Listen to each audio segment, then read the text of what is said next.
The frozen Delaware River crackled beneath the weight of destiny. As General George Washington stood at the bow of the lead boat, his piercing blue eyes fixed on the Pennsylvania shore disappearing into the December darkness, it was the night of December 25th, 1776, and the Continental Army was about to attempt what many would later call the most audacious military maneuver in American history. Washington's ragtag force of 2,400 men huddled in their boats, many without proper shoes, leaving bloody footprints in the snow that would become legend. The general himself appeared calm, but those closest to him could see the tension in his jaw, the way his gloved hands gripped the boat's edge. This wasn't just another river crossing, this was a last desperate gamble to save a dying revolution. The Continental Army had suffered devastating defeats throughout the autumn. The British had crushed American forces at the Battle of Long Island, forcing a humiliating retreat across New Jersey. Morale had plummeted to dangerous lows, with desertion rates soaring as enlistments expired at year's end. Colonial newspapers spoke openly of the rebellion's imminent collapse, and even Washington's most trusted advisors whispered doubts about continuing the fight. But Washington had been studying his enemy's movements with the intensity of a chess master. The Hessian garrison at Trenton, led by Colonel Johann Rall, had grown complacent after weeks of easy victories. Intelligence reports from local patriots described German soldiers more interested in their Christmas celebrations than in maintaining proper guard rotations. It was exactly the kind of overconfidence that could be exploited by a commander desperate enough to risk everything. As the boats pushed through the ice-choked waters, Washington's mind raced through the intricate details of his plan. The attack on Trenton was merely the opening move in a larger strategy that would culminate at Princeton. If successful, these twin victories could revitalize the Revolution and prove to European powers that the Americans were still a force worth supporting. The crossing took longer than expected. Ice floes battered the boats, and several men fell into the frigid water, their comrades pulling them back aboard before hypothermia could claim them. Colonel Alexander Hamilton, serving as Washington's aide-de-camp, later described the scene as a testament to American determination in the face of impossible odds. The young officer watched in amazement as soldiers who hadn't been paid in months, who marched in rags and tatters, continued rowing with frozen hands toward an uncertain fate. According to historical accounts from the Smithsonian Institute, Washington had originally planned to launch 3 separate crossings, but weather conditions made this impossible. Only his main force successfully made it across, leaving him with fewer men than anticipated, but no choice but to proceed. The general knew that hesitation now would mean certain defeat, not just of this operation, but of the entire revolutionary cause. By 4 a.m, the last of the Continental forces had reached the New Jersey shore. Washington gathered his officers around him, their breath forming clouds in the bitter air as he outlined the final approach to Trenton. The die had been cast, and there would be no turning back from this frozen gamble that would either save the Revolution or end it forever. The march to Trenton tested every ounce of resolve the Continental Army possessed. 9 miles of treacherous, ice-covered roads stretched before Washington's forces as they advanced through the pre-dawn darkness of December 26th. The wind howled across the New Jersey countryside, driving sleet into the faces of soldiers whose determination had become their only armor against despair. Washington divided his force into 2 columns, personally leading the main assault while General Nathanael Greene commanded the secondary attack. The plan required precise timing. Both columns would strike simultaneously to prevent the Hessians from organizing an effective defense. As they marched, the sound of their footsteps was muffled by the snow, creating an eerie silence broken only by the occasional cough or whispered command. The Hessian garrison at Trenton had indeed grown careless. Colonel Rall, a veteran of European warfare, had dismissed warnings from Loyalist scouts about possible American activity. The German commander was confident that no army would be foolish enough to attack in such weather conditions, especially not the demoralized rebels who had been fleeing across New Jersey for weeks. This fatal underestimation would cost him dearly. At 8 o'clock in the morning, as the first gray light of dawn began to illuminate the snow-covered streets of Trenton, Washington's artillery opened fire. Captain Alexander Hamilton and Captain William Washington commanded the guns, their cannonballs tearing through the Hessian camp with devastating effect. The surprise was complete. German soldiers stumbled from their quarters in various states of undress, many still suffering from the previous night's Christmas festivities. Colonel Rahl attempted to rally his troops, mounting his horse and shouting orders in German while musket balls whistled around him. But the coordination that had made the Hessians feared throughout Europe was nowhere to be found. The Americans had achieved something unprecedented. They had caught professional European soldiers completely off guard through superior planning and desperate courage. The battle lasted barely an hour, but its impact reverberated far beyond the small New Jersey town. The Continental Army captured nearly 1,000 Hessian soldiers, along with crucial supplies of weapons, ammunition, and provisions. More importantly, they had suffered only for casualties while dealing the enemy a humiliating defeat. For the first time in months, American forces had something to celebrate. Washington himself displayed the leadership qualities that would make him legendary. Witnesses described how he rode among his men, encouraging the wounded and praising the brave. His presence alone worth 1,000 reinforcements. The general understood that victory at Trenton was meaningless unless it could be followed by additional successes. The British would respond swiftly and decisively to this unexpected defeat. According to records from the National Archives, the psychological impact of Trenton extended far beyond military considerations. Colonial newspapers that had been predicting doom suddenly found new hope in Washington's triumph. Enlistments, which had been declining catastrophically, began to increase as word of the victory spread throughout the colonies. But Washington knew that the real test lay ahead. General Charles Cornwallis was already marching from New York with 8,000 British troops, determined to crush the Continental Army once and for all. The American commander had perhaps 48 hours to prepare for the next phase of his gamble, a move so bold that even his own officers would question his sanity. The road to Princeton beckoned, and with it, the chance to transform a single victory into a campaign that could change the course of the war. General Charles Cornwallis received news of the Trenton defeat while attending a dinner party in New York City. The British commander, known for his tactical brilliance and unwavering confidence, initially dismissed the reports as exaggerated accounts of a minor skirmish, but as more details arrived, his expression darkened.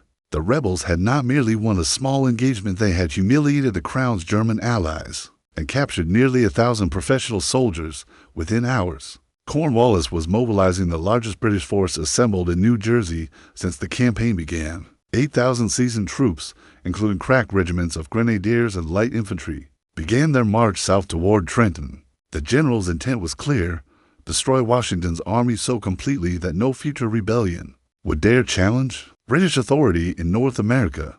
Washington, meanwhile, faced a dilemma that would have paralyzed a lesser commander. His victory at Trenton had indeed boosted morale, but it had also awakened a sleeping giant. Intelligence reports brought disturbing news: Cornwallis was approaching with overwhelming force, while additional British units were moving to cut off potential escape routes. The Continental Army found itself trapped between the Delaware River and advancing enemy columns. The American position appeared hopeless. Washington's forces, swollen by new recruits inspired by the Trenton victory, numbered only about 5,000 effective soldiers. Many were poorly equipped militia who had never faced professional European troops in open battle. Against Cornwallis's veterans, they seemed to have little chance of survival, let alone victory. But Washington had been studying the terrain around Trenton with the eye of a surveyor, which, in fact, he had been before the war began. The countryside offered limited options for large-scale maneuvers, with the Assunpink Creek forming a natural defensive barrier south of the town. If he could entice Cornwallis into attacking across this obstacle, the British numerical advantage might be neutralized by the difficult terrain. On January 1st, 1777, advanced elements of Cornwallis's army began probing American positions. Skirmishes erupted along the roads leading into Trenton, as British light infantry tested Washington's defenses. The Continental Army fought stubborn delaying actions, giving ground slowly while inflicting casualties on their pursuers. Each engagement served Washington's greater purpose, drawing the British deeper into his carefully prepared trap. Colonel Joseph Reed, Washington's trusted advisor, later wrote that the general's calm demeanor during these tense hours inspired confidence throughout the army. While British cannons thundered in the distance and scouts brought reports of enemy movements, Washington moved among his troops with the bearing of a man who held victory already in his grasp. By evening, Cornwallis had arrived with his main force, positioning his army north of Trenton while Washington's troops held the southern bank of Assunpink Creek. The British general could see the American campfires flickering across the water, and he made a decision that would haunt him for the rest of his military career. Rather than attack immediately, Cornwallis chose to wait until morning, confident that the rebels had nowhere to run, according to military historians at West Point. This delay represented one of the most crucial mistakes in British military history. Cornwallis possessed overwhelming superiority in numbers, training, and equipment, but he failed to press his advantage when the enemy appeared cornered. Instead, he gave Washington exactly what the American commander needed most time to execute the most audacious maneuver of his military career. As darkness fell over the New Jersey countryside, both armies settled into their positions, each commander believing he held the advantage. Tomorrow would bring the decisive battle that could end the rebellion forever, or transform it into something the British Empire had never faced before. The campfires burned brightly along the Sunpink Creek as January 2nd, 1777 drew to a close. To British observers across the water, the American camp appeared routine soldiers huddled around fires, sentries walking their posts, the normal sounds of an army settling in for the night. What they could not see was the extraordinary drama unfolding in George Washington's headquarters. At 9 o'clock that evening, Washington assembled his senior officers for what would become one of the most consequential military councils in American history. The situation appeared desperate. Cornwallis had positioned his superior force perfectly to attack at dawn, with the Delaware River blocking any retreat. But Washington had spent the day studying maps and consulting with local guides who knew every road and path in the surrounding countryside. "Gentlemen," Washington began, his voice steady despite the enormity of what he was about to propose, "we will not fight Lord Cornwallis tomorrow morning." The officers exchanged glances, assuming their commander planned a night retreat across the Delaware. Instead, Washington spread a hand-drawn map across his table and pointed to a small town 12 miles northeast of their position. "We march to Princeton." The audacity of the plan left even Washington's most trusted subordinates momentarily speechless. General Nathanael Greene was the first to speak, voicing what every man in the room was thinking. "Sir, the march past Cornwallis's entire army in darkness through unfamiliar territory, with the British between us and our destination, the risks are extraordinary." Washington acknowledged the dangers, but explained his reasoning with the clarity of a chess master. Seeing moves ahead, Princeton was lightly defended, held by British regulars who had no reason to expect an attack. More importantly, the town controlled crucial supply lines and communication routes between New York and Philadelphia. A successful strike there would force the British to abandon their aggressive posture in New Jersey and retreat to defend their bases. The logistical challenges seemed insurmountable. 5,000 men would have to move in absolute silence along frozen roads, carrying all their equipment while avoiding British patrols. The march would take them dangerously close to enemy positions, with discovery meaning almost certain annihilation.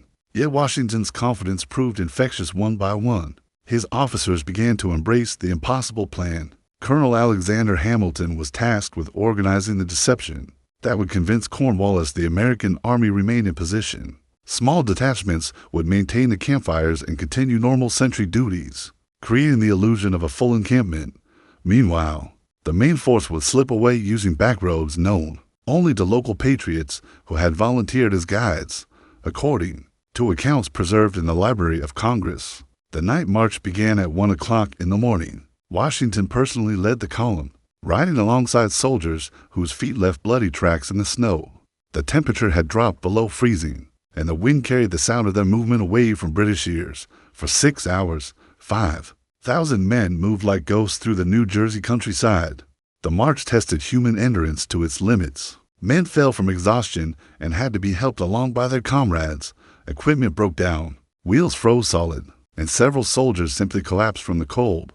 But not a single man abandoned the column or revealed their position to the enemy. The shared understanding that this night would determine their nation's fate drove them forward. When physical strength failed, by 7 in the morning, Washington's vanguard was approaching Princeton from the south, having completed one of the most remarkable forced marches in military history.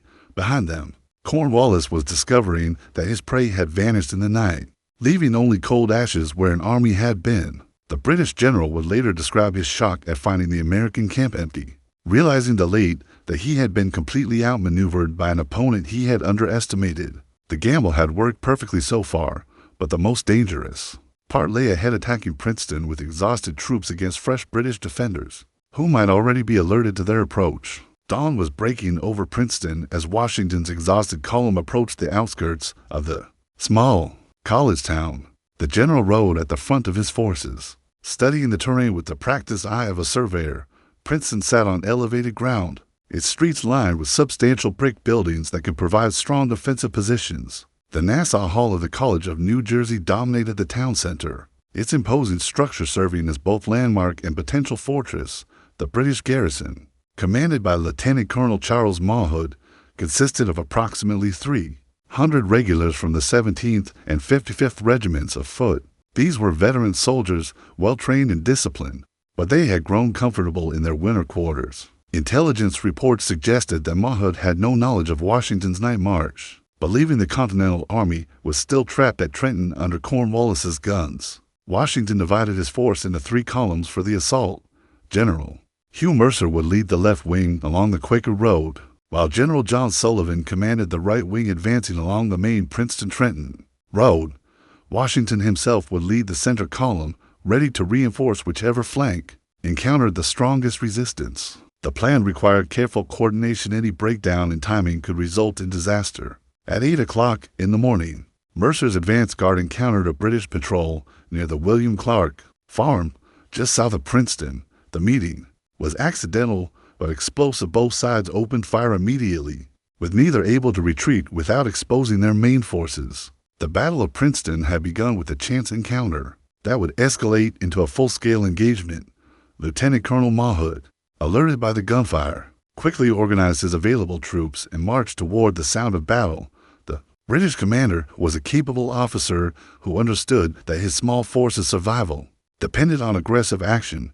He formed his men into line and advanced against Mercer's column, British discipline and training evident in their steady approach. Under fire, the initial clash went badly for the Americans. General Mercer, a Scottish physician turned soldier, was wounded early in the engagement and fell from his horse. His men, many of them inexperienced militia, began to waver under the precise volleys of British musketry for a few critical minutes. It appeared that Washington's gamble might end in catastrophe, with his army scattered before they could even reach Princeton proper. But Washington himself appeared at the crucial moment, riding directly into the melee with a courage that bordered on recklessness. Witnesses later described how the general positioned himself between the opposing forces, seemingly oblivious to the musket balls whistling around him. His presence alone steadied the American line and inspired a renewed assault that began to push the British back.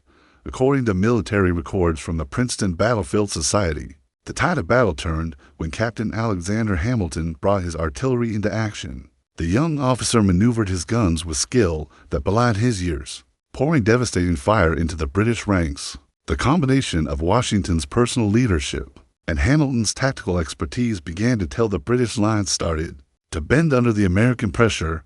Meanwhile, Sullivan's column had entered Princeton from the east, encountering minimal resistance as they advanced toward Nassau Hall.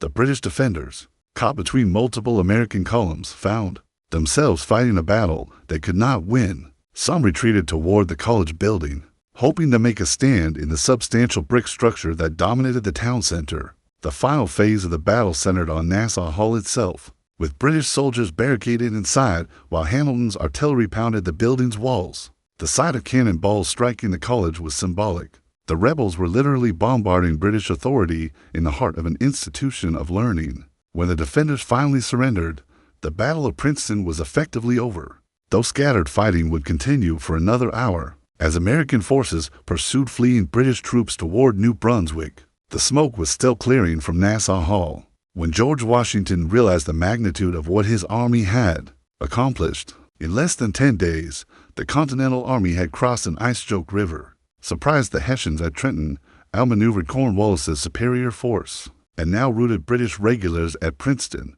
The psychological impact would reverberate far beyond the small New Jersey town, where college students had watched professional soldiers flee in panic. The casualties told the story of American determination. The Continental Army had lost approximately 25 men killed and 40 wounded, while British losses exceeded 100 killed, wounded, and captured. But numbers alone could not measure the true significance of the victory. Washington's forces had proven they could defeat European professionals in open battle, not through guerrilla tactics or surprise attacks, but through superior strategy and inspired leadership. Captain Alexander Hamilton supervised the cleanup of Nassau Hall, where British musket balls had shattered windows and scarred the walls. The symbolism was not lost on the young officer. American rebels had literally driven the Crown's forces from a seat of learning, suggesting that ideas as well as arms could triumph over tyranny. The college's library had been damaged in the fighting, but the institution would recover and eventually play host to the Continental Congress.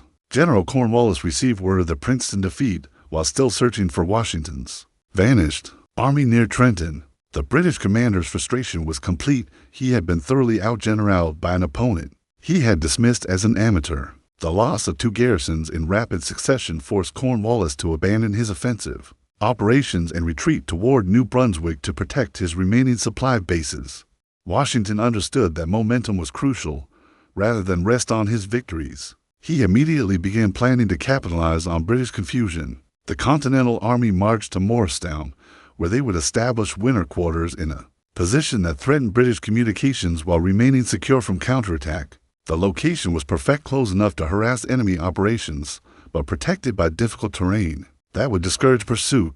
The news of Princeton spread through the colonies with remarkable speed, carried by riders who understood they were announcing a transformation in the war's character. Colonial newspapers that had been preparing obituaries for the Revolution suddenly found themselves reporting miraculous resurrections. The Pennsylvania Evening Post declared that General Washington has shown himself capable of the most brilliant military achievements, while even British papers acknowledged the skill of the American commander. According to historical analyses from Mount Vernon's research department, the Princeton campaign's impact extended far beyond North America. European powers, particularly France and Spain, had been watching the American rebellion with interest but little confidence in its success. Washington's victories provided evidence that the colonists possessed both the will and the capability to sustain a serious challenge to British power. Recruitment, which had been declining catastrophically before Trenton, suddenly surged as young men throughout the colonies sought to join Washington's army. The general's reputation was transformed from that of a competent but unremarkable colonial officer to a military genius capable of matching Europe's finest commanders. Stories of his personal courage at Princeton, riding between the lines while musket balls flew around him, became the stuff of instant legend. Perhaps most importantly, the Princeton campaign had restored American confidence in their cause and their commander. The dark days of autumn 1776, when defeat had seemed inevitable and independence merely a foolish dream, now appeared to be the necessary prelude to a remarkable reversal of fortune. Washington had gambled everything onto small New Jersey towns and won a transformation that would ultimately lead to American independence. The British Empire, which had seemed poised to crush the rebellion with overwhelming force, now found itself facing an enemy that had evolved from desperate fugitives into a professional army, capable of strategic thinking and tactical excellence. The winter of 1777 found George Washington's Continental Army encamped at Morristown, New Jersey, in a position that would have been unimaginable just weeks before. The ragged survivors of the defeats at Long Island and Manhattan had been transformed into a confident force that controlled central New Jersey and threatened British operations throughout the region. The gamble at Princeton had paid dividends beyond Washington's most optimistic projections. European reaction to the Princeton campaign validated Washington's strategic instincts. French Foreign Minister Comte de Vergennes, who had been cautiously observing the American rebellion, began serious discussions about providing military aid to the colonists. King Louis XVI's court, initially skeptical about supporting what seemed like a doomed insurrection, now saw opportunity to strike at their British rivals through American proxies. The diplomatic implications of Princeton would eventually lead to the French alliance that made American independence possible. British strategy underwent fundamental revision in response to Washington's victories. General William Howe, commanding British forces in North America, abandoned plans for aggressive campaigning and adopted a more defensive posture. The easy confidence that had characterized British operations since the New York campaign gave way to grudging respect for American military capabilities. No longer could British commanders assume that professional European troops would automatically triumph over colonial militia. The Princeton victory also transformed Washington's relationship With the Continental Congress, previously, some delegates had questioned whether the Virginia planter possessed the military skills necessary to command a revolutionary army. After Princeton, such doubts evaporated. Congress granted Washington extraordinary powers to conduct the war as he saw fit, understanding that their cause's survival depended on his strategic genius. Local New Jersey residents, many of whom had reluctantly accepted British occupation, began actively supporting the Continental Army. The success at Princeton demonstrated that American forces could protect those who aided them, while British inability to prevent the defeat suggested that Crown authority was far from absolute. This shift in popular allegiance would prove crucial throughout the remainder of the war. The college town itself became a symbol of American resilience and determination. Nassau Hall, scarred by Hamilton's artillery, but still standing, represented the durability of American institutions under fire. The College of New Jersey would eventually be renamed Princeton University, its history forever linked to the moment when American independence shifted from desperate hope to achievable reality, according to scholarship from the American Revolution Institute. The Princeton campaign established tactical and strategic principles that would guide American military thinking for generations. Washington's use of deception, rapid movement, and concentrated force against isolated enemy positions became standard doctrine. The night march that outflanked Cornwallis demonstrated that American commanders could execute complex maneuvers, rivaling anything in European military history.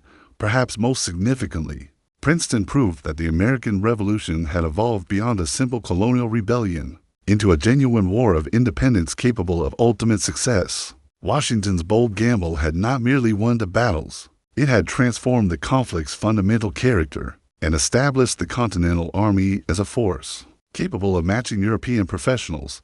The legacy of Princeton extended far beyond military considerations. The victory demonstrated that a people fighting for self-determination could overcome seemingly impossible odds through courage, sacrifice, and inspired leadership.